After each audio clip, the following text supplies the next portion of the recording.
Futuri Podcasts Futeboleiros apresenta The Pitch Invaders.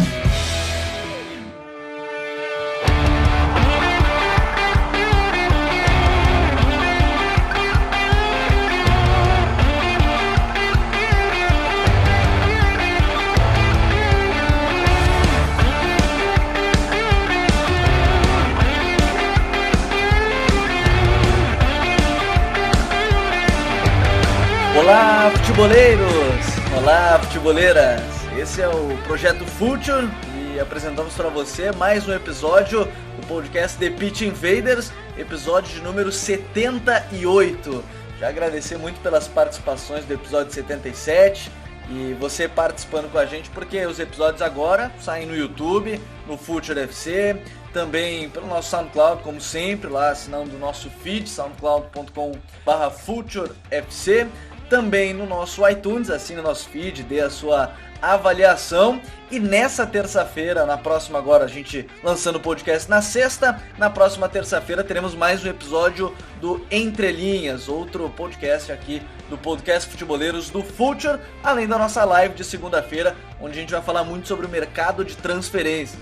O Deadline Day aconteceu no dia que a gente está gravando, no dia 31 de janeiro, fechou a janela já no futebol europeu, algumas negociações, mas tudo isso a gente vai ao ar no Facebook, lá o nosso Future FC, a live às 9h30 da noite sempre, para comentar sobre o mercado que fechou a janela na Europa. Mas hora da conexão com os nossos invaders, como vocês já perceberam, eu não sou o Eduardo Dias, sou o Gabriel Corrêa, a gente está fazendo essa conexão direto de Porto Alegre. Hora da conexão então com o Vinícius Fernandes. Dali, Vini!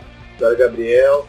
Prazer conhecer mais uma vez, mais uma oportunidade de a gente aprender muito num podcast que era uma pauta já muito demandada, por quem nos escuta, e foi aí feito também com a participação dos invaders, como tem sido sempre. E a gente já pode soltar um pequeno spoiler sobre a nossa pauta, porque jovens jogadores são algo que nos chamam muita atenção. Agora, a gente vai falar disso daqui a pouquinho, mas vai falar muito sobre isso. Dali, Myron, tudo bem, Myron? Fala, meu lindo, como é que tá? E aí, Vini, como é que tamo?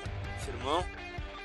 A pauta é boa, eu gosto muito. Falar de jogador jovem é massa, porque a gente antevê certas coisas, porque o talento tá cada vez mais precoce, cada vez tem mais jogador jovem sendo decisivo. O Vasco, agora aqui, a gente tá gravando mais cedo, o Vasco está deitando com dois gols de um jovem do Evander, e tem o Paulinho que já está sendo determinante desde o fim da temporada passada. Então é uma pauta que ela não é datada, ela vai se estender por mais um grande tempo aí, porque esse cara tem muito para dar ainda. E a gente vai ver muitos jogadores aí que a gente vai falar um pouquinho sobre esses jovens aí abaixo de 21 anos, mas hora da conexão com um invader que a gente estava sentindo falta já aqui no The Pitch Invaders, nosso parceiro lá do UOL, ele é repórter, nosso colega, Dazzler Marques. Tudo bem, Dazzler? É muito bom te ter mais uma vez aqui no The Pitch Invaders.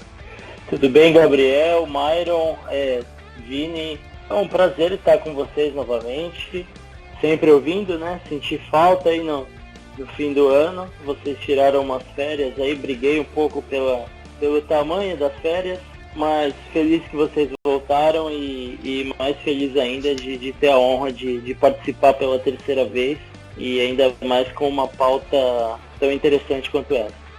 A gente estava no nosso período de pré-temporada que tem que ser bem respeitado, coisa que não acontece muitas vezes aqui no Brasil, mas agora a gente está de volta a toda aqui com vários projetos no The Pitch Invaders, no Future, com Entre Linhas, enfim, e vocês podem acompanhar em todas as nossas redes sociais com o Future FC. Mas Invaders, está na hora da gente chegar na nossa pauta, vamos falar dos garotos sub-21 pelo mundo.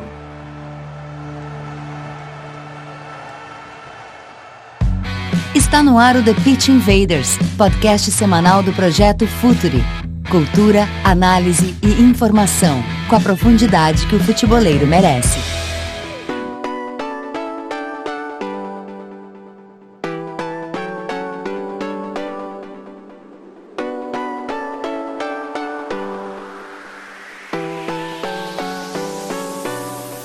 Antes de qualquer coisa, eu acho que a gente precisa contextualizar, né? Porque muitas vezes a gente vê cobranças exacerbadas para jovens, garotos e promessas de diversos clubes.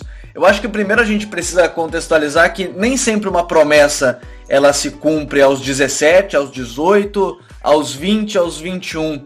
E o Santos talvez seja um bom exemplo de time que dá certo, pelo menos que rende bastante seus garotos da base. O mais recente talvez seja o Rodrigo, que tem entrado e feito gols. Agora, Dassler, a gente tem uma cobrança exagerada, né? Às vezes com os garotos, a gente não espera uma formação. Por que no Santos isso tem dado tão certo? Assim, a gente vê várias gerações que podem não ser Neymar, Robinho sempre, mas que rendem, Felipe Anderson, Ganso, enfim, que acabam rendendo. Por que no Santos é tão diferente esse nível de cobrança?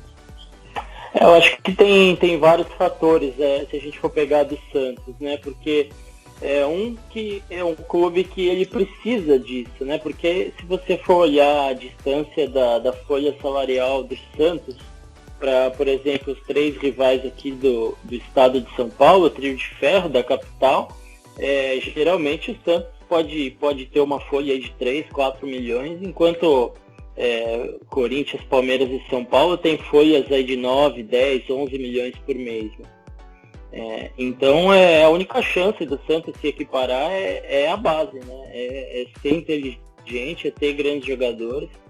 E o Santos, por poder oferecer essa oportunidade, essa perspectiva para os jogadores jovens, ele atrai muitos jogadores de talento nessa idade, né? O Santos é muito agressivo também na busca de jogadores de 12, 13, 14 anos. O Santos tem muitos ex-jogadores que conhecem muito bem como funciona o clube, ajudaram a criar esse DNA e estão ali trabalhando, né? A gestão Modesto Roma não foi muito boa em relação à base. O Santos, a meu ver, deu alguns passos para trás, mas os talentos sempre vão surgir, né? E a gente já começa essa temporada vendo o Rodrigo aí, 2001, né? Despontando com poucos minutos no Paulista, mas já fazendo a diferença em 3 partidas seguidas, né? E é isso, daqui a pouco vai ter o Yuri Alberto também, daqui a pouco tem o Calabres, e assim a roda vai girando, né? E o Santos vai, de alguma forma, se mantendo competitivo diante de rivais com muito mais dinheiro, né? A gente viu na janela aí Emerson Palmieri, menino da Vila, criado no Santos desde muito cedo, infelizmente pouco aproveitado pelos treinadores que passaram pelo Santos, mas que está no Chelsea, né? Então você vê a qualidade dos jogadores que saem da Vila. E a gente fala de um garoto nascido em 2001, que é o caso do Rodrigo. Além de nos sentirmos um pouco mais velhos, a gente já vê esses garotos entrando em campo. Agora, Vini, a gente falou de um garoto 2001 como o Rodrigo, e a gente vê tantos outros, né? No São Paulo agora o Brenner está surgindo, a gente vai falar sobre ele também, acredito, aqui no podcast, mas tem uma idade certa para dizer que um garoto não deu certo, que um garoto está formado? Você acha que tem isso, ou a gente acaba exagerando também nesse fato? Com 18 o garoto tem que estar deslanchando aí pelos gramados? Eu não só acho que não tem idade certa, como eu acho que inclusive acreditar que existe uma idade certa, um parâmetro de idade para os jogadores estourassem, um dos grandes erros de avaliação de quem trabalha em clubes, da imprensa, de modo geral. A gente faz uma minha-culpa de trabalho na comunicação, de torcedores também, enfim, de todo mundo, de tudo que envolve, sobretudo o futebol brasileiro. Porque cada pessoa, um atleta é uma pessoa, ele tem o seu processo de maturação, e maturação física, maturação psicológica, que isso não é respeitado, né? E tem muita relação, ele estourar ou não, tem relação com o ambiente em que ele está vivendo, com como é o modelo de jogo, se adequa às características dele, qual foi o histórico de base desse atleta, qual o histórico cultural e a bagagem, a questão familiar também é muito importante. Enfim, são uma série de fatores que tornam que um jogador seja complexo. É complexo demais falar disso, porque falar de pessoas é complexo. Eu toquei nesse ponto em outros momentos no podcast. O futebol, um dos maiores erros é ser reducionista com um esporte tão humano como o futebol, de 11 pessoas diferentes, com histórias diferentes jogando, fazer essas parametrizações, como se o cara tivesse que estourar até os 20 anos. Mas a idade de maturação de um jogador é diferente de outra. Claro que se o bom futebol do cara não desabrochou até, sei lá, 25, 26 anos, algum problema talvez esse cara tenha. Agora, o problema é que a gente faz sentenciamento com atletas, que por vezes aí os caras são só adolescentes. E tem conflitos internos como quaisquer adolescentes. E são adolescentes que de uma hora para outra passaram a assinar um contrato milionário e de nada passaram a ter tudo. Isso na vida de um jogador ou de qualquer pessoa, em qualquer âmbito, é muito difícil. Por isso eu acho muito reducionista a gente estipular uma idade para alguém estourar um. Posso dar um pitaco? Só para complementar o que o Vini disse, né? O Iniesta virou titular do Barcelona aos 24 anos, né? Estamos falando aí de um dos maiores meio-campistas da história, né? A gente vê esses jogadores desse estilo surgindo um pouco depois mesmo, com idade e tudo mais. O próprio Aubameyang agora, que fechou com o Arsenal, demorou, rodou pela França até se fixar no Saint-Étienne, chegar no Borussia, enfim. Agora, Myron, no Brasil, a gente já falou do Santos com o Dazzler, mas tem algum outro clube que está fazendo essa transição tranquila, com seriedade nas categorias de base? Quem mais a gente pode destacar que está fazendo um trabalho assim para os garotos não sentirem essa pressão logo que sobem profissional e possam trabalhar o seu futebol com tranquilidade, sem essa pressão exagerada? Vascão, cara, o Vascão tá bem nesse sentido. Jogou hoje com o Evander, 2 gols, jogou com o Paulinho com uma personalidade impressionante, e Ricardo Graça na zaga, que fez bom jogo e jogou bem no clássico do final de semana também.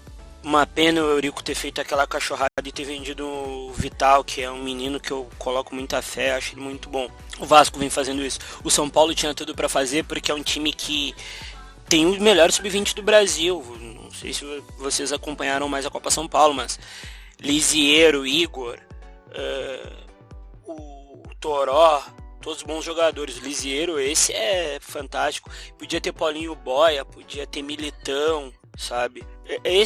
São esses times que poderiam fazer. O São Paulo é mais complicado, porque os meninos não jogam, ou quando jogam são vendidos muito rápido, daí eles investem em Michael Suez, em Jonathan Gomes, em jogadores que a gente sabe que não tem o talento necessário, é caro, é rodado, e no fim o time eles não rendem o que o guri da base poderia ter com uma certa paciência, né? No Brasil a gente quer só Neymar, a gente quer só Coutinho, mas a gente esquece que a base é para revelar o comum e para não trazer esse meia boca caro. É isso que é complicado. A gente precisa ver que a gente tem que revelar o comum. Se pintar um Neymar a cada 10 anos tá ótimo pra gente. Só pra concluir essa explanação inicial, a gente entrar na nossa relação de jogadores por ligas, isso que o Mário falou, pra mim é um ponto nevrálgico na questão.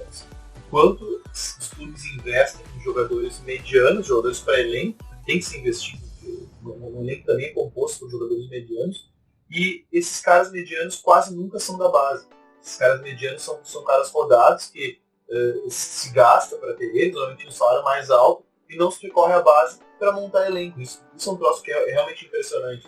Acaba ascendendo e se firmando na base o cara que é extra classe. Daí o que acontece? Um jogador como, sei lá, o Elias, se não me engano era da base do Palmeiras, chegou a jogar até mais na frente a base do Palmeiras, ele é um cara que ele acaba sendo descartado, vai para uma Ponte Preta, lá se destaca atrás. Por que ele talvez não tenha sido testado, esse cara? Na época do Palmeiras não tinha muito recurso. Por que será que esse cara não foi testado antes em outras posições? E isso vale para tantos jogadores que não ganham oportunidade em clubes grandes e acabam tendo que se destacar em cenários menores. E quantos jogadores será que não se destacaram em clubes grandes, foram para cenários menores e em cenários menores encontraram dificuldade e não alavancaram a carreira por conta, enfim, dessas mudanças e deles estarem tendo que se desenvolver num cenário, uma estrutura pior, talvez profissionais piores. A gente desperdiça muito talento no Brasil. E nesse sentido, quando a gente fala de formar um grupo com jogadores médios, eu já falei com o Dinho, já mandaram perguntas e a gente ainda vai falar sobre isso, que muitas vezes um time ele é representado pelo seu elo mais fraco, mas isso vai ser assunto para outra invasão. Vamos entrar de cabeça agora na nossa pauta, que a gente vai analisar ou falar de jogadores sub-21 que a gente pode acompanhar pelo mundo. Mas vamos começar pelo Brasil. Eu tenho a impressão que talvez o mais em evidência hoje seja o Arthur, o volante do Grêmio, que é um todo-campista, né? Joga por todas as posições ali pelo centro. E talvez a gente não queira ficar preso também tanto em jogadores como o Arthur, que a gente já falou diversas vezes. Inclusive quando o Dazzler tava com a gente, ele e o Caio Alves, do Alambrado.net, falando sobre os volantes 2.0. Agora, Dazzler, vamos falar desses jogadores sub-21, que são os nascidos em 97, alguns ainda em 96 que não completaram esses 21 anos, mas quem é que a gente tem que começar a observar já para esse início de 2018, aqui no futebol brasileiro? Quem é que a gente pode acompanhar desses jogadores nascidos em 97, Dazzler? Pois é, a gente tem uma geração de 97 de muitos jogadores que já deram um salto para o exterior, né? Acredito que se a gente for pegar 97 como parâmetro, a gente já vai ter Richarlison, Gabriel Jesus, Malcom, Arana, Gerson, Thiago Maia, já tem muito jogador consolidado, né? Claro que a gente pode ter daqui a pouco um Everton Ribeiro surgindo aí aos 22 anos, aos 21, mas eu acredito que as grandes promessas que a gente tem para essa temporada de 2018 são dos jogadores um pouco mais jovens, os jogadores de 2000, jogadores de 99, a gente vai fatalmente ter grandes surpresas aí com alguns jogadores e muito pela situação financeira dos clubes também, né, Gabriel? Porque a gente vê o quanto o mercado interno tá difícil, os clubes realmente com pouquíssimo poder de investimento e aí tendo jogadores de qualidade na base não tem como não aproveitar, como é o caso do Vasco, que o Myron citou. A situação financeira é dramática e não apenas é a solução, como é a oportunidade também de ter um negócio lá na frente, né? E a gente sabe que os clubes têm tentado se aproveitar nesse sentido. Agora, quem é o jogador, assim? Brenner, do São Paulo? Acho que ele é um jovem de potencial. Quem você acha que vai ganhar mais minutos, assim, além do Vasco que a gente falou, de ver o Paulinho, o volante, né? O Evander. Quem é que pode ganhar mais minutos nessa temporada? Pois é, a gente vai tratar o Vinícius Júnior como promessa ainda, só para ter em mente. Eu acho que né? Eu considero uma promessa ainda. Sim, Paquetá também. O Vinícius ainda é para mim a grande expectativa da temporada. Não sei se o Flamengo vai ser o ambiente mais propício para ele crescer e colocar todo o seu potencial para fora, mas eu vejo como o jogador mais interessante que a gente tem em termos de promessa de base desde o Neymar. E acho que tanto ele quanto o Lincoln eu coloco como as duas grandes expectativas que eu tenho para 2018. Acho que Paulinho do Vasco também, Brenner do São Paulo também. É uma pena que ainda não vai chegar a hora do Bob Sim no Grêmio, mas acho que não vai demorar tanto assim. Mas esses jogadores que a gente falou são, sem dúvida, muito interessantes em termos de potencial, porque é o que a gente conversava, né? Tem um jogador que vai explodir aos 21, aos 22, mas geralmente os grandes jogadores aos 17, aos 18, eles já estão botando as asas de fora e eu acho que é o caso desses que a gente falou agora. O Bob Sim, eu já tive a oportunidade de conversar com ele também, é um garoto muito centrado, tem 17 anos e não à toa, muita gente na Espanha já fala dele, é um volante que muitas vezes joga sozinho na posição, um volante que tem muita qualidade. Acho que é um cara que eu concordo que dos que o Dazzler citou é o que eu mais acompanhei também até o momento.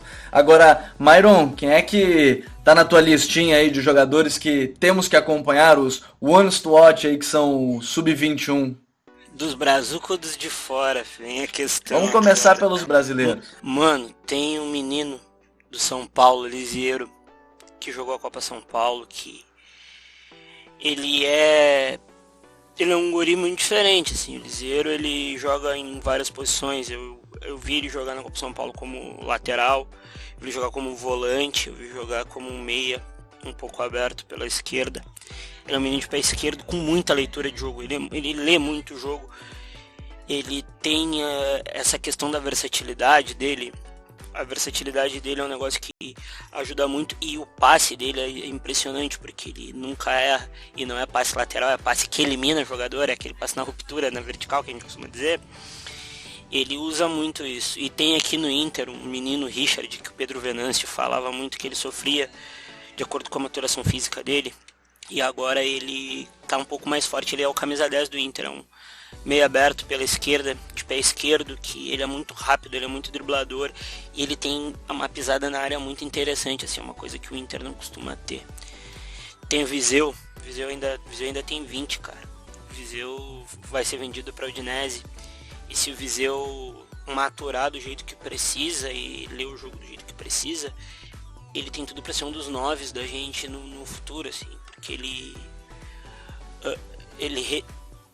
o Dadá vai concordar, acho, ele até falou, que ele retém muita bola e ele é muito forte fisicamente. E ele é muito inteligente na hora de tabelar. Pode falar dele aí, Daça. Não, também acho, ele vai ficar no Brasil até o meio do ano, ao que parece, né, pelo que tem sido noticiado, e vai para um cenário muito interessante para o desenvolvimento de jogadores, né, que é o Udinese, que é o futebol italiano, e é esse jogador de muita força, de muita leitura, de muita potência, né? É um tipo de centroavante que costuma se dar bem na Itália.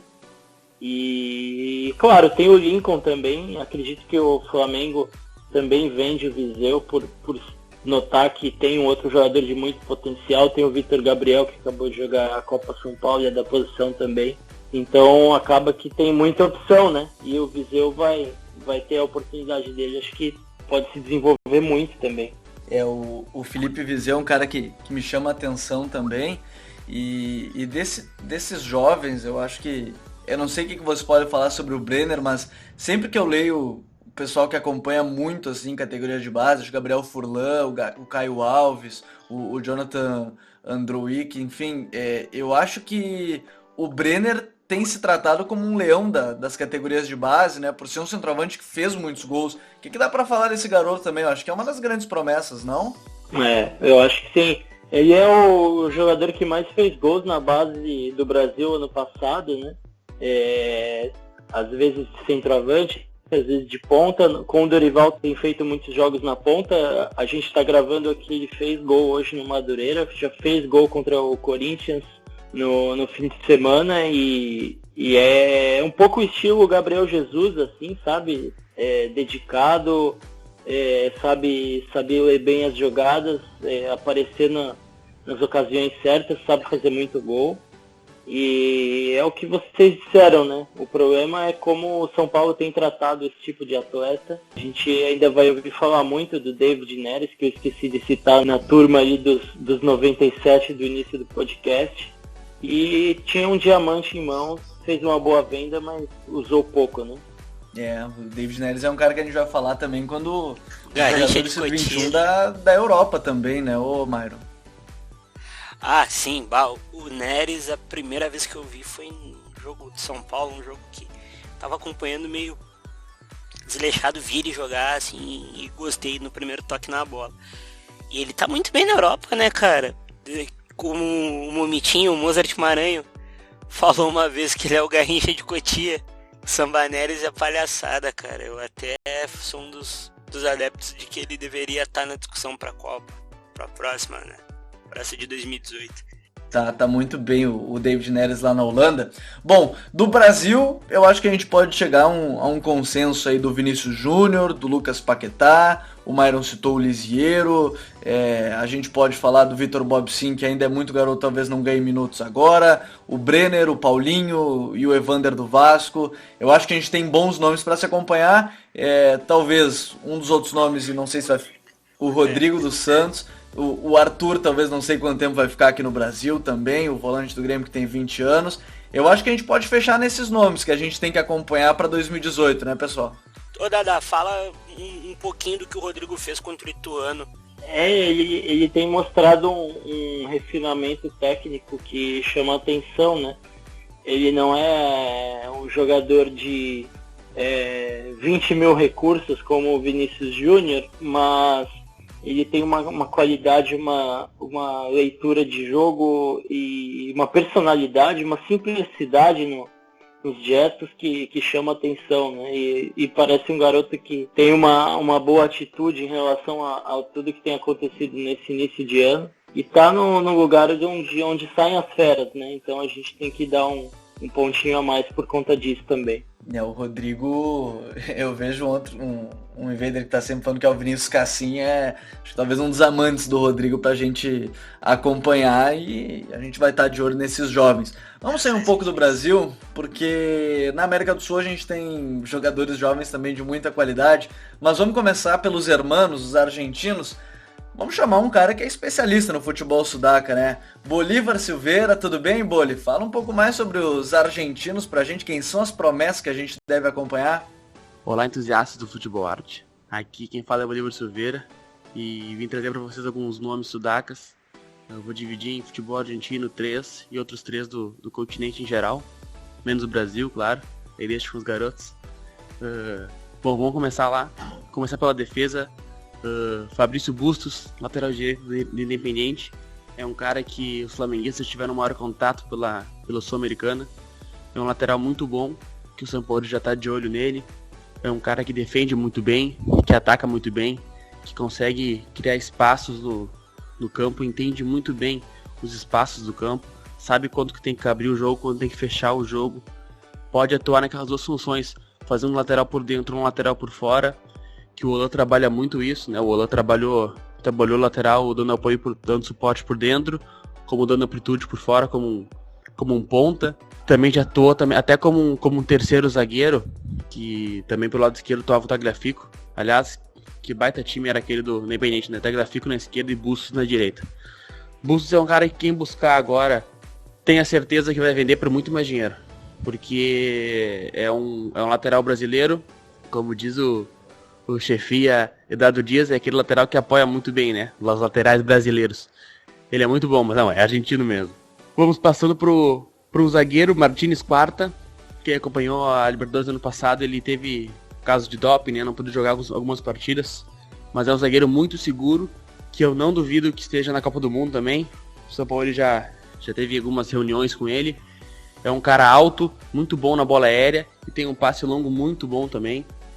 Martínez Quarta junto com o Juan Foyth, que hoje em dia tá no Tottenham, são a segurança e provavelmente a dupla titular da Argentina a partir de 2022. São dois muito bons zagueiros, mas bom, vamos segurar aqui no Martínez Quarta, que ainda tá no nosso solo por enquanto.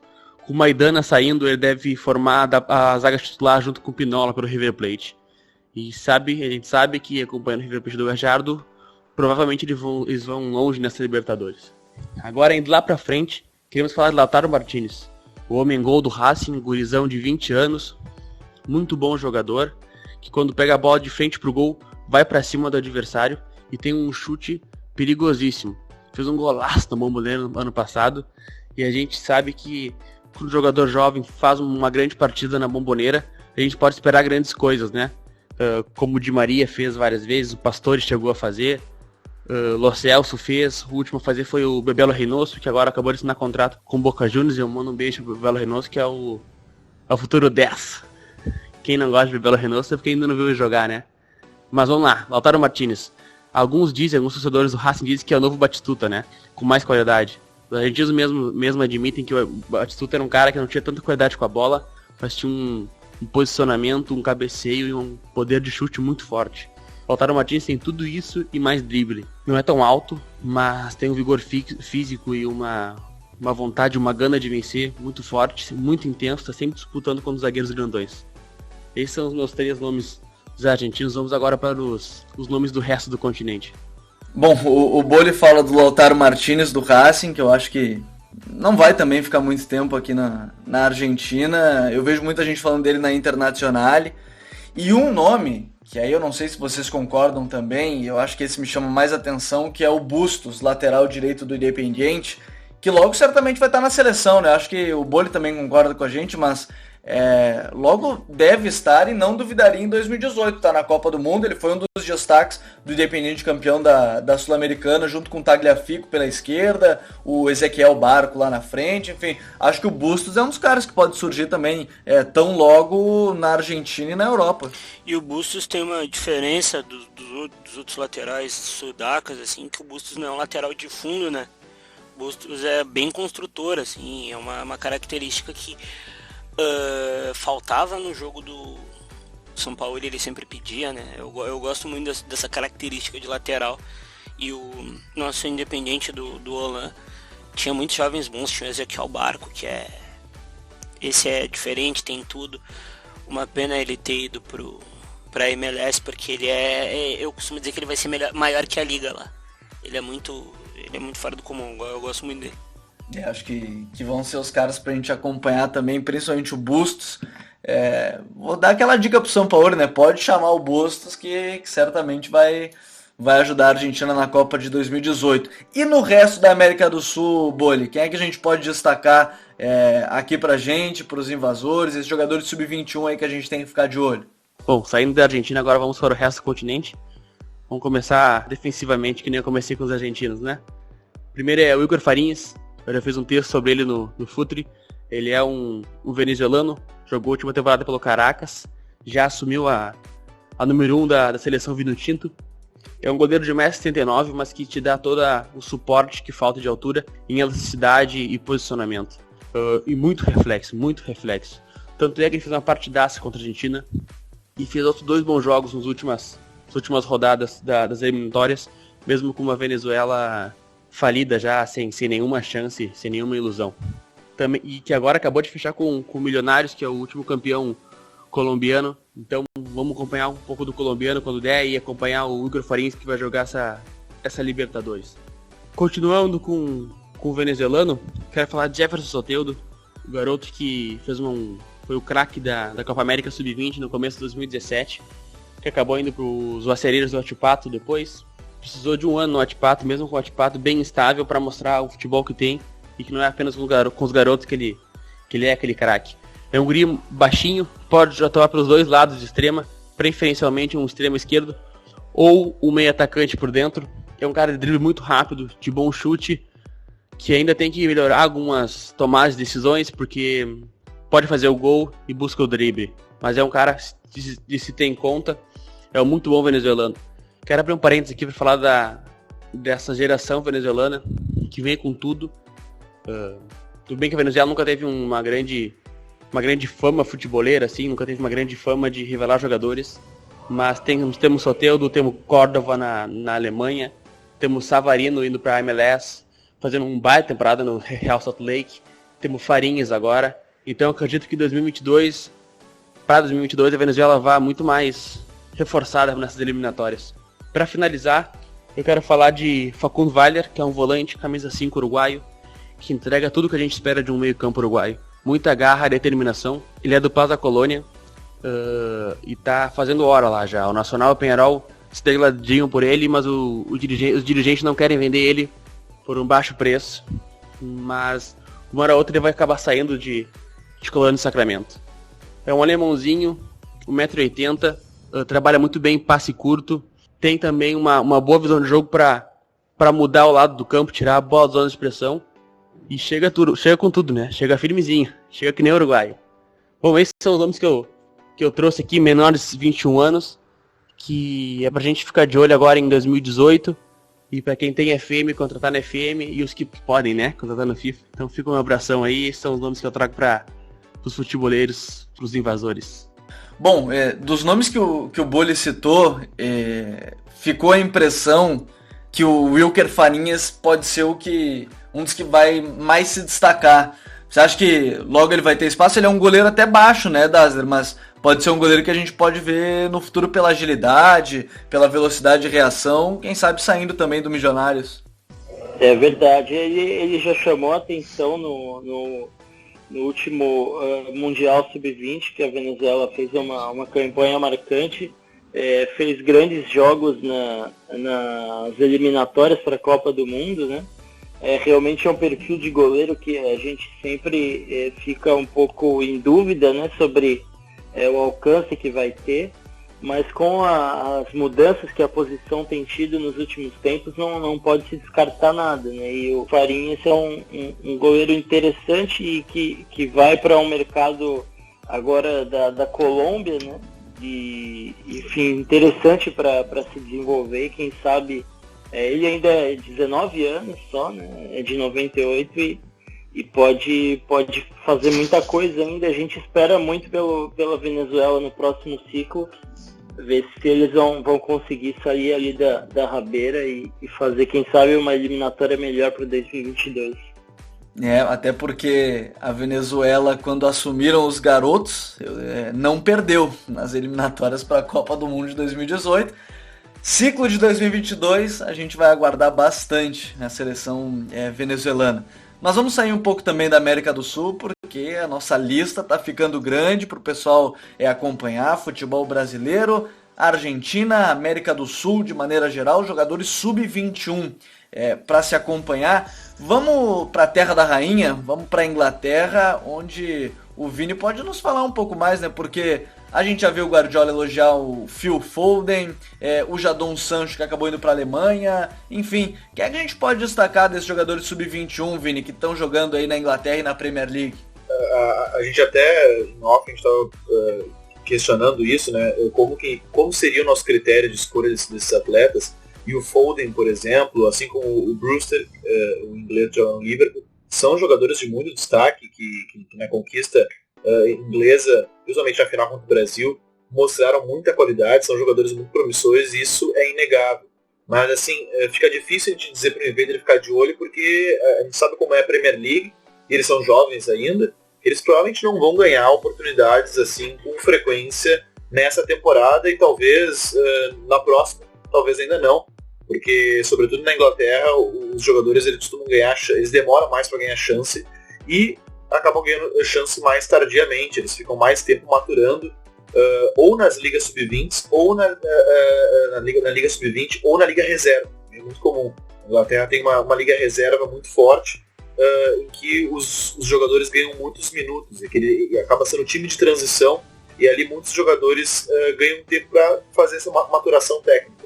Mas eu separei 3 caras que estão ganhando minutos nessa temporada, são caras muito promissores, que têm histórico de convocação, e eu quis separar caras ingleses mesmo, principalmente porque a Inglaterra vem num período de vitórias em camadas jovens, e isso tem muita relação com o trabalho de formação que está sendo feito lá, e a gente ainda não abordou isso no nosso podcast, acho que a gente pode abordar ainda, tanto no nosso blog quanto no nosso podcast, e eu separei 3 caras. O primeiro que eu separei é o Ruben Loftus-Cheek. Quem acompanha o Chelsea no ano passado viu ele entrando em alguns jogos. O Loftus-Cheek é um cara muito talentoso, é um cara de muita imposição física, ele tem 1,91 m, ele é um segundo volante, assim, ele é um box-to-box, é um cara que tem uma condução de bola muito forte, e que começou jogando com o Frank de Boer no Crystal Palace, onde ele está emprestado, como um meio ofensivo. O Chelsea emprestou ele para o Crystal Palace para ele ganhar tempo, e ele tem ganho muito tempo de jogo. Ele começou jogando com um meio ofensivo com o Frank de Boer num 3-6-1.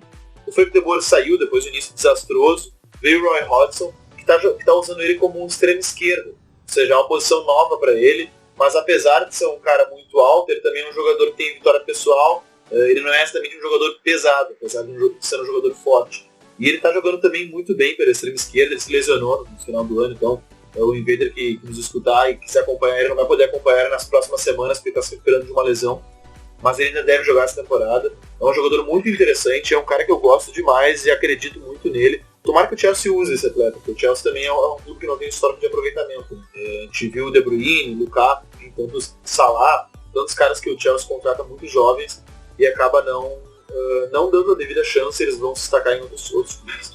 Um outro cara que eu separei também é o Demarai Gray. O Demarai Gray é um jogador do Leicester, ele foi o 12º jogador do Leicester na última temporada. Esse ano ele não se firmou como um titular absoluto, ele tem 21 anos, ele é um extremo esquerda destro, um cara que corta para dentro, tem muita vitória pessoal, um cara de velocidade e tem ajudado muito nessa retomada do Leicester do Claude Puel. O Leicester que vem num bom momento.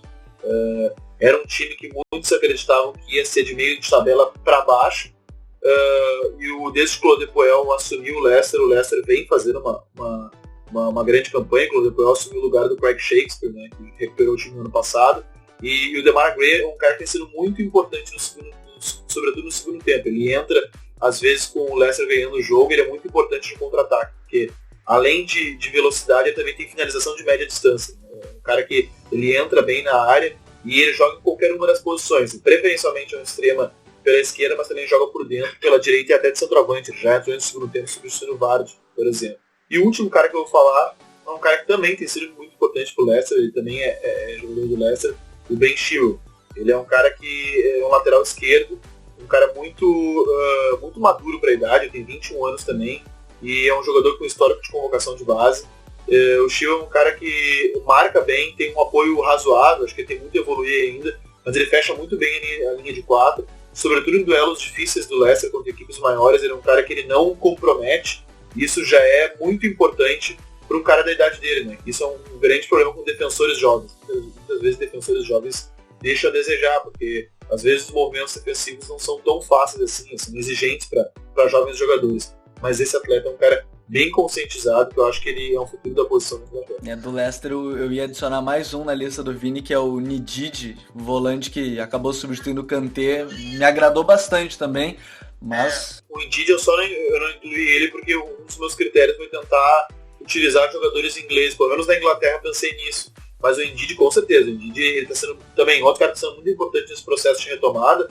Foi uma contratação cirúrgica do Leicester ainda na temporada passada, e ele está desabrochando nessa, né? Depois da temporada passada de Estudiante, ele está desabrochando nessa. É um cara muito talentoso. Dazzler, tem alguém da Premier League que a gente tem acompanhado, essa garotada, assim, que mais lhe chamou a atenção em algum mundial da categoria? Algum jogador, assim, que está jogando hoje na Inglaterra? O Vini fez uma lista interessante e a gente nota que são, em geral, aí na lista, jogadores que estão mais perto aí dos 20, 21, né? Porque a Premier League, com tanto dinheiro, ela não se torna o melhor ambiente, assim, para os jogadores jovens, né? E você, a partir disso, tem que louvar ainda mais do que o Pochettino consegue no Tottenham, né? Mas, assim, eu gosto do Brahim Dias, espanhol, né? O Vini deu preferência aos ingleses, então pegando um espanhol da Premier League, o Brahim Dias, espanhol do Manchester City, que tem ganhado alguns minutos em jogos mais alternativos da temporada do City, até pelo elenco mais curto, né? Que antes de ser do City era do Málaga, é um jogador que mostra bastante qualidade. Acho que é um jogador que daqui a pouco vai conseguir mais minutos na próxima temporada, assim como o Foden, que vocês citaram no início, que foi o bola de ouro do último Mundial Sub-17, e é, sem dúvida, a grande promessa aí dessa turma toda. Tem outro garoto também, brasileiro, que está se destacando muito na primeira temporada dele na Europa, que é o Richarlison, né, Vini? O Richarlison é um cara que eu acho que ninguém imaginou que ele se destacar tão rápido, assim, um cara que ele se mostra muito competitivo, já caiu nas graças da torcida, acho que ele foi pro clube certo, foi pro clube estruturado, que tem investido bem no futebol, da família Polo, né? Pozo, né? Então, da família Pozo, então eles investem bastante no futebol. Ele foi para esse time competitivo que ele vai ganhar tempo também de jogo e vai estar numa grande vitrine. O Richarlison já está sendo monitorado já por grandes clubes, certamente. E um outro cara, só para concluir, um outro cara que a gente tem que citar também, destacar é o Kennedy, que saiu do Chelsea para ir para o Newcastle, e acho que ele vai ganhar minutos legais no Newcastle também. Acho que ele também escolheu um bom lugar para ir. O Newcastle não está fazendo uma boa temporada, mas ele está indo para um clube de estrutura, um clube de muita torcida, que é aí um time relativamente consolidado, tem mais ou menos o mesmo elenco que conquistou a Championship no ano passado, e ele vai ganhar tempo assim, para desenvolver o futebol dele. Acho que ele é um jogador de talento. Sobre o Kennedy, eu acho que a história mais interessante que acabou pegando nas redes sociais foi, ele falou que começou a conhecer o Newcastle porque ele assistiu o filme Gol, graças a Santiago Munhoz. Então agora ele conhece o Newcastle e vai jogar lá. o brasileiro Kennedy. Mas saindo da Inglaterra, vamos para a Itália, e o Myron estava nervoso, fazendo uma lista lá de vários jogadores, mandando em off. Eu mandei alguns, não acompanho tanto assim o campeonato italiano como gostaria, mas eu peguei alguns nomes, Myron, e eu queria começar pelo menos por um deles, e depois pode passar a tua lista, só um deles que me chama bastante atenção, que é o Lucas Torreira, da Sampdoria, que tem 21 anos, é um volante que logo vai ter indo pro grande centro também, né, Myron? Então, o Torreira, ele é um cara que, além dele jogar demais, ele é daqueles baixinhos que, como é que eu posso explicar? Ele alia a agilidade que tem para desarmar com uma força física. Ele é um cara, apesar de ter 1,63 de altura, ele não deixa a desejar nada para um cara de 2 metros, de 1,80. Porque ele é muito combatente, ele lê muito bem o jogo, ele geralmente não é rapaz e tem a bola parada muito boa. O Torreira, ele faz parte do grande projeto da Sampdoria, que é ele pega nomes sem hype no mercado, desenvolve e vende. Isso aconteceu com o Patrick Schick, que acabou indo para Roma, que também tem 21 anos, e com o Skriniar, que tem 21 também, e tá jogando demais na Inter de Milão. Na minha opinião, é o melhor zagueiro do campeonato, junto com o Koulibaly do Napoli. Aí, aproveitar que tu falou do Crotone, é um negócio engraçado, né? O Milan gastou 100 milhões quase em atacantes, e o Crotone não custou nada da base, e é o artilheiro do time no ano, é o cara que faz os gols e faz as coisas acontecerem.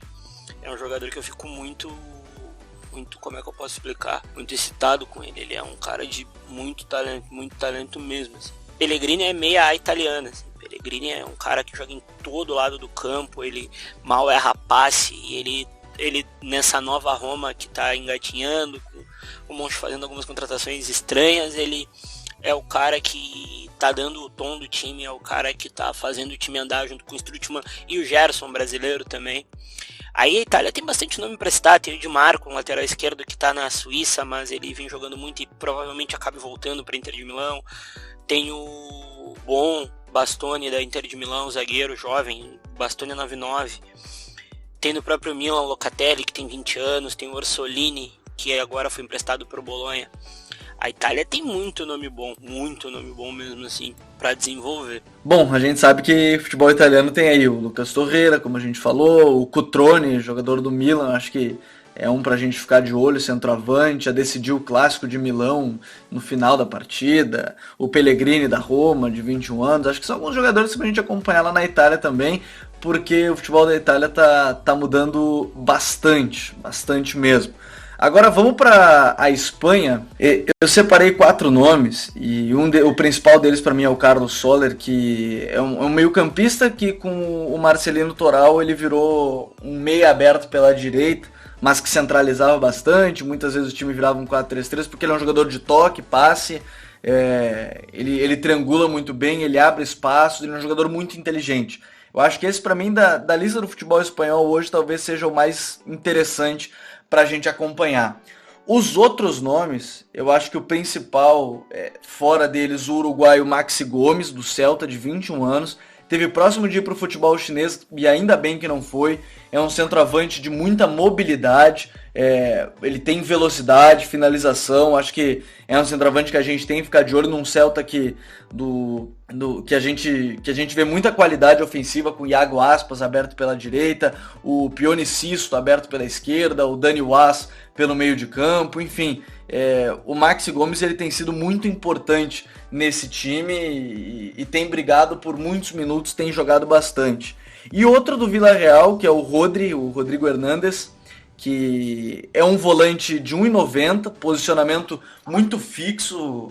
O time do Villarreal joga num losango, né? Então o Rodri ele acaba sendo um volante mais fixo e muitas vezes comparam ele ao Sérgio Busquets nesse sentido. E eu acho que ele é um jogador dessa qualidade. Tem muita inteligência na saída de bola, sabe quando acelerar, sabe quando diminuir o ritmo. Eu acho que a gente vai ver logo ele na seleção da Espanha, ele já vai muito bem, é verdade, nas seleções de base. Eu acho que a gente tem que acompanhar de mais perto. E o Pablo Maffeu, o ala direito do Girona, que é do Manchester City, logo deve estar aí nas mãos do Guardiola. é um jogador de muita qualidade também. Girona e Barcelona, ele teve a missão de marcar individualmente o Messi, e ele se saiu bem, querendo ou não, ele tirou o Messi do jogo, mas de maneira geral o Barcelona acabou vencendo. Mas ele é muito inteligente, joga como ala, tem muita velocidade. Eu acho que é um dos jogadores também que a gente pode acompanhar na Espanha e pode ficar de olho, todos aí com 20, 21 anos. São jogadores jovens, de qualidade, que a gente pode acompanhar. Myron, tem algum da Espanha que tu queira indicar pra gente, além do Pablo Maffeo, do Maxi Gomes, do Rodrigo Hernandes, do Carlos Soler? Cara, eu indico o Pablo Fornals, também do Villarreal, um meia, que joga mais encostado no ataque, e ele tem muita mobilidade, assim, ele é bem meio espanhol. Ele lembra muito o Luiz Alberto, que tá voando na Lazio, assim. É um cara de muito passe, muita ruptura, assim, e ele é um cara que se diverte com a bola, assim. O Fornals, ele é daqueles meias que a gente não tá muito acostumado a ver. É um meia bem 10 clássico mesmo. Eu posso só complementar do Valência aqui, um negocinho? Claro, vai, pode ir. Não, você falou do Soler, do Valência, e eu só para complementar, né, Gabriel, o Valência que já teve o Bernardo do Bayern de Munique, né, e parece que tem uma vocação aí para lateral esquerdo, porque a gente tem o Gaiá, né, que já é um jogador de 22 anos bastante consolidado, joga na primeira e na segunda linha, lembra um pouco a época que o Valência tinha o Fábio Aurélio como lateral que fazia a segunda linha também pelo lado esquerdo. E tem o Tony Lato também, né? Que é 2 anos mais jovem que o Gaiá, espanhol, apesar do nome parecer polonês, né? Porque é La Torre. E é outro jogador bem interessante que tem ganhado minutos na temporada. Às vezes o Marcelino escala os dois juntos, né? E chama muita atenção. Tony Lato e o Gaiá também. Sem dúvida. Eu já vi alguns jogos do Marcelino que ele botou o Gaiá mais aberto pela esquerda e depois o Lato mais recuado como lateral esquerdo. Acho que são jogadores que a gente tem que acompanhar também. Desse Valência que a gente já escreveu, eu acabei escrevendo um texto também no Future, mas você pode acompanhar no nosso blog. Mas vamos adiante, vamos para a Alemanha beber uma cerveja, mas vamos falar dos jovens jogadores de lá. 2 sub-21 que me chamam muita atenção, Dassler, são um estadunidense, que é o Pulisic, e um alemão que eu tenho uma das apostas, pelo menos para mim, que pode ser um dos artilheiros da Copa de 2018, que é o Timo Werner. São 2 jogadores de muito potencial também, que já estão sendo muito úteis nas suas seleções nacionais. Sem dúvida, acho que você citou 2 jogadores bem interessantes, né? O Pulisic, infelizmente, não vai estar na Copa do Mundo, porque a seleção dos Estados Unidos foi uma grande decepção, mas um jogador que já está aí, se não me engano, há 2 temporadas aparecendo nos jogos do Dortmund, passando por treinadores interessantes, tem muita habilidade e é aquele jogador de lado que faz estrago, né? O termo que eu gosto que o Vini usou também, a vitória pessoal, né?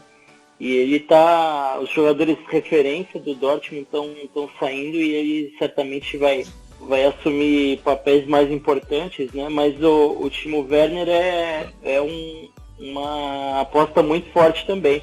Sabe que a gente tem um bolão num grupo de amigos aqui, a gente fez o bolão de 2018 e eu cravei o Timo Werner artilheiro da Copa, porque me parece que chega em ascensão, me parece que vai ser um jogador que vai atrair a atenção dos grandes clubes da Europa, quem sabe do Bayern ou de outras equipes, e faz muito gol, né? Tem muita mobilidade, tem muita força, e é aquele centroavante que faz gol de todas as formas, né? E com o selo da formação do Leipzig, ele que passou também pelo Stuttgart anteriormente, e tem essa dinâmica de jogo do Red Bull Leipzig que é muito interessante, né? É muito interessante.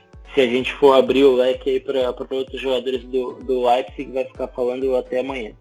O Pulisic é um jogador de muita qualidade. O Timo Werner, acho que a gente, então achei que vi que não são dos únicos. Tem o Vitor Canedo também, nosso amigo do Globo Esporte. Ele fala bastante, ele botou no Twitter até que aposta como artilheiro da Copa de 2018. Vini, tu que acompanha bastante a Bundesliga, Quem são os jogadores jovens aí que a gente tem acompanhado? Eu lembro do Myron ter citado o Pamecano, acho que é um dos jogadores que o Dassler iria citar do Leipzig, mas quem é que a gente pode acompanhar aí dessa garotada aí da Alemanha? Um cara que vocês podem acompanhar, vou citar 2 caras do mesmo time, que fica mais fácil de acompanhar. O Leon Bailey, que ele é um jamaicano, que assim, ele é um inferno de habilidoso, ele é muito rápido, ele tem jogado como um ala, que o Leverkusen está jogando no 3-6-1, e ele é um excelente cruzador. Ele também finaliza de média distância. É um cara que dá muito trabalho para marcar assim, na beirada. Um cara muito liso. Tem feito partidas muito boas. O Leverkusen vem de uma boa sequência, apesar de ter perdido a última rodada para o Bayern de Munique. Ele vem de uma sequência de bons resultados que o credenciaram a ser o vice-líder. Então o Leverkusen vem muito bem. Isso se deve muito ao Leon Bailey. E o outro cara que eu vou citar, que é o Havertz. Esse cara, ele é um dos jogadores mais maduros para a idade. E não à toa, ele estreou no profissional com 16 anos. Ele tem 1,88m, ele é muito técnico, ele joga pela faixa central, tanto como um meio ofensivo, quanto um volante por trás. E assim, o fato dele ter sido posto entre os profissionais já com 16 anos fala muito sobre a maturidade de jogo desse cara. Assim, a leitura dele, ele é uma joia rara do futebol alemão. Desses caras que assim que é realmente o produto da formação excelente que a Alemanha tem feito nos últimos anos. Porque ele tem uma compreensão do jogo muito apurada, muito acima de um cara da idade dele, tem só 18 anos. É bizarro. O Havertz, eu vi ele jogando com 16 anos contra o Bayern de Munique. Acho que não lembro se foi o primeiro jogo, mas foi um dos primeiros. E me assustou assim, porque ele, além de tudo, ele tem um porte físico, jogador alto, forte, né? E realmente, e o Bailey que você citou é a sensação da Bundesliga agora, né, Vini? E o Leverkusen foi buscar no Genk da Bélgica, o mesmo time de onde saiu o Ndidi também, que vocês citaram do Leicester. Então é interessante. Na Bundesliga é um excelente ambiente para os jovens jogadores, diferentemente da Premier League, em função do rigor de boa parte dos clubes com a parte financeira. Então a gente tem visto muitos jogadores aparecendo, né? E o Dortmund, né? A gente falou do Pulisic. O Dortmund acabou de comprar um jogador muito interessante da base do Barcelona, que até o Gabriel pode falar melhor, e me foge o nome agora, Gabriel, se me ajudar. E tem o Sancho também, né? Que foi outra sensação do Mundial Sub-17 que eles foram buscar lá na base do Manchester City. O Sérgio Gomes era uma das grandes promessas do Barcelona e muita gente na Catalunha não entende por que o Barcelona está perdendo tanto esses jogadores. Um deles agora, o Capitão, também foi pro Betis. Enfim, acho que tem perdido bastante jogadores. E o Jadon Sancho, o Guardiola ficou indignadíssimo, né, com a saída dele. O Dortmund tem buscado muitos jogadores jovens, né? Acho que o Dortmund já prepara aí uma outra equipe, digamos assim, depois de vender Aubameyang e depois de vender Dembélé. Tem o próprio Alexander Isak também, atacante sueco de 18 anos, que foi muito disputado por outras equipes da Europa. Chegaram a falar em novo Ibrahimovic, enfim, as comparações normais que acontecem. Então tem sido um ambiente muito bom para a explosão de alguns jogadores dessa idade. A Premier League, o Dassler falou tudo. Assim, a Premier League é um ambiente muito saudável para a promoção de atletas mesmo. Os clubes quase todos possuem uma política de formação. Os clubes também têm uma limitação de investimento estrangeiro, de capital estrangeiro, que ao mesmo tempo, como a gente falou já num podcast dedicado à Bundesliga, ao mesmo tempo que isso é um limitador, isso é um facilitador para a revelação de atletas. Então isso é um recurso que os clubes usam porque é necessário de fato. E soma-se isso, esse trabalho de excelência de formação na Alemanha. A gente tem uma liga com uma média de idade muito baixa. As principais ligas europeias que tem a média de idade mais baixa. Uma liga muito ofensiva, com equipes que se expõem muito, com um modelo muito propositivo. Então é uma liga muito saudável para os jogadores amadurecerem. E a Alemanha tem se mostrado muito boa mesmo nisso. Agora vamos passar para o Myron também falar um pouco do campeonato francês, que é uma base de muitos talentos. Myron, quem são os jovens da França que a gente pode acompanhar? Cara, na França tem, na minha opinião, o ótimo Malang Sarr, um zagueiro de pé esquerdo muito seguro, assim, ele é zagueiro e lateral esquerdo. de muita força física, muito boa saída de bola. E tem o goleiro que, na minha opinião, é quem vai substituir o Lloris na França, na seleção, que é o Lafont, goleiro do Toulouse. Bem ágil, é um goleiro de muita colocação e explosão física. Eu pago muito pau pro nosso querido Lafont, que pena jogar no Toulouse, mas eu acho que não fica lá por muito tempo, é um goleiro muito confiável, cara. Seguindo essa toada na França, a França tem o Maxime Lopé, meia do Marseille, ele ainda dá umas osciladas assim, mas o Maxime Lopé lembra muito o Iniesta. É um leitor de jogo, é um gerenciador de jogo e tem muito drible, tem muita técnica. São os meus garotos assim que eu fico mais excitado com eles. Eu acho que eles têm um tamanho de evolução grande nesses dois cenários, que a Itália dá um pouco menos de visibilidade ao jogador, mas está melhorando isso com o projeto da Sampdoria acontecendo. E na França, que na minha opinião é a galinha dos ovos de ouro da Europa, porque sempre sai um jovem muito bom de lá. Bom, e pra gente fechar, eu só queria dar um último destaque para fora dessas 5 grandes ligas, que é na Holanda. A gente já falou do David Neres, mas tem um garoto que tá jogando com ele também no Ajax, que tem me chamado muita atenção, que é o Frenkie de Jong, porque ele já jogou como zagueiro único, ele é um volante que, na verdade, na sua posição inicial na carreira, pode jogar como um falso, entre aspas, volante, muitas vezes como zagueiro, terceiro zagueiro. É um garoto, me parece extraordinário, um jogador de defesa que tem muita maturidade pela idade que tem, de 20 anos. É um garoto que eu vou ficar observando, ele é da geração 9-7 também. Não sei se vocês têm acompanhado, a gente falou do David Neres, mas o Frenkie de Jong é outro cara que me chamou bastante atenção também no time do Ajax. O Ajax, ele tem essa... A gente falou sobre a vocação do Santos, né? O Ajax tem isso daí muito claro no DNA, né? E agora abrindo o leque para ir buscar um David Neres no Brasil, para buscar outros jogadores em outras ligas, tem tido outros também, né? O Delite, zagueiro que já jogou na seleção principal. Tem um outro garoto, vai me fugir o nome agora, o Van Beek, que é 2000 e já tem ganhado minutos na primeira divisão também pelo Ajax. Então é a questão da vocação muito forte, né? E o futebol holandês, assim como o brasileiro, é exportador, então é inevitável esse panorama, né? Bom, então esses são alguns jogadores que a gente vai acompanhar de perto aqui com o Futuri. Vocês podem acompanhar, e agradeço muito também as mensagens e todos os nomes que vocês nos mandaram no Twitter, porque meia hora antes da gravação eu coloquei lá no Twitter nomes que não podiam faltar. E eu acho que a gente quase não esqueceu de nenhum de todos os citados, então muito obrigado pela participação de todos vocês. Mas agora é hora das nossas dicas futeboleiras. The Pitch Invaders apresenta Dicas Futeboleiras.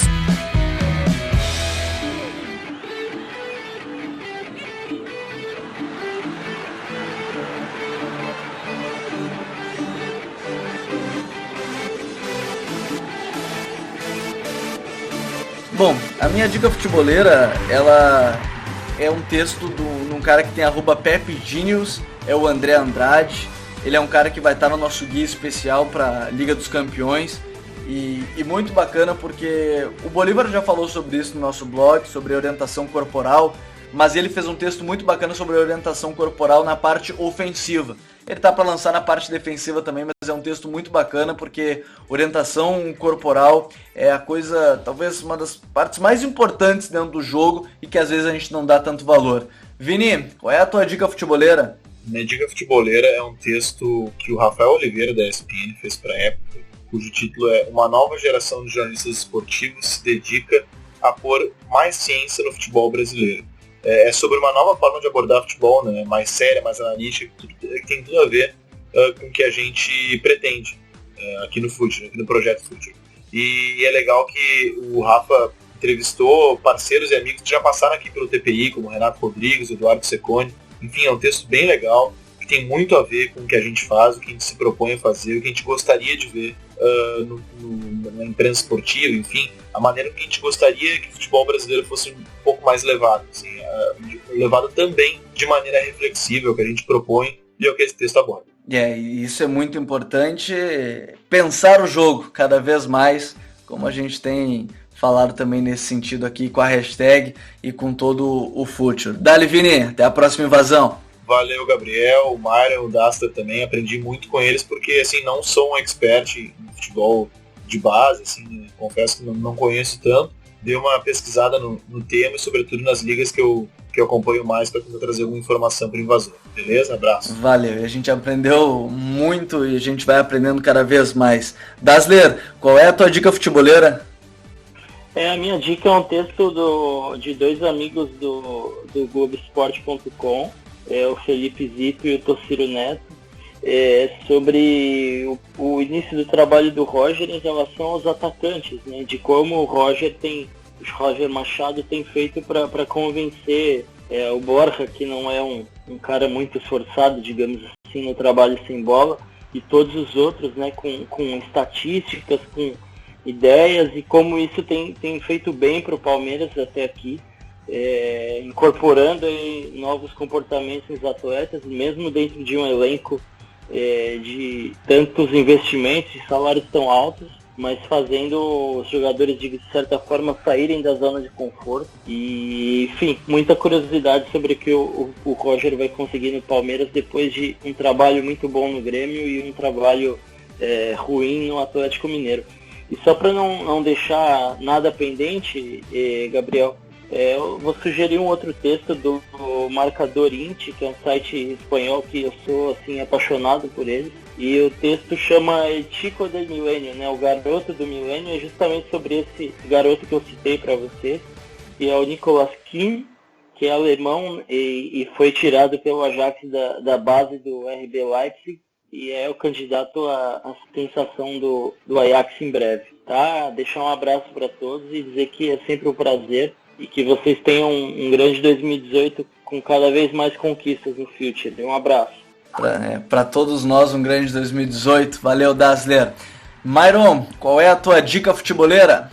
Cara, a minha dica é um site que a gente se inspira muito, do Ecos del Balón. O nome da coluna é Defender no Outro Lado do Atlântico, que fala sobre os zagueiros que saem da América do Sul e vão para a Europa com tantas diferenças de jogo e fala muito sobre o Gênio Sudaca quando se encaixa na Europa e por aí vai. E a outra é de um amigo nosso aqui, o Renato, que agora está conosco, e fiz uma baita entrevista com o Fernando Diniz, que é um cara que a gente valoriza muito, é um cara que a gente quer muito que dê certo nesses cenários maiores, porque ele tem uma visão totalmente humana do futebol, que é um meio que a gente sabe que ele é bem complicado, mas ele pega muito nesse mote do jogador ser uma pessoa melhor, que, como ele costuma dizer, se o jogador for uma pessoa melhor, ele vai ser um jogador melhor também. Tá bom, gurizada? Foram as minhas dicas. Eu quero deixar um abraço aí pra todo mundo que tá ouvindo a gente. Um abraço pro Dadá aí, que é nosso professor. Um abraço pro Vini, pro Gabriel. E é isso. Vamos que vamos. Até a próxima aí. Falou!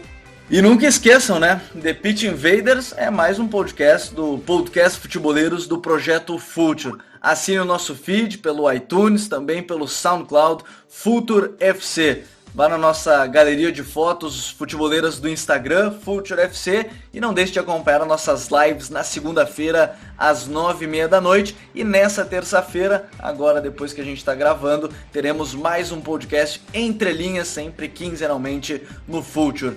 E nunca esqueçam, o Projeto Future tem um convite para vocês. Pense o jogo. Um abraço!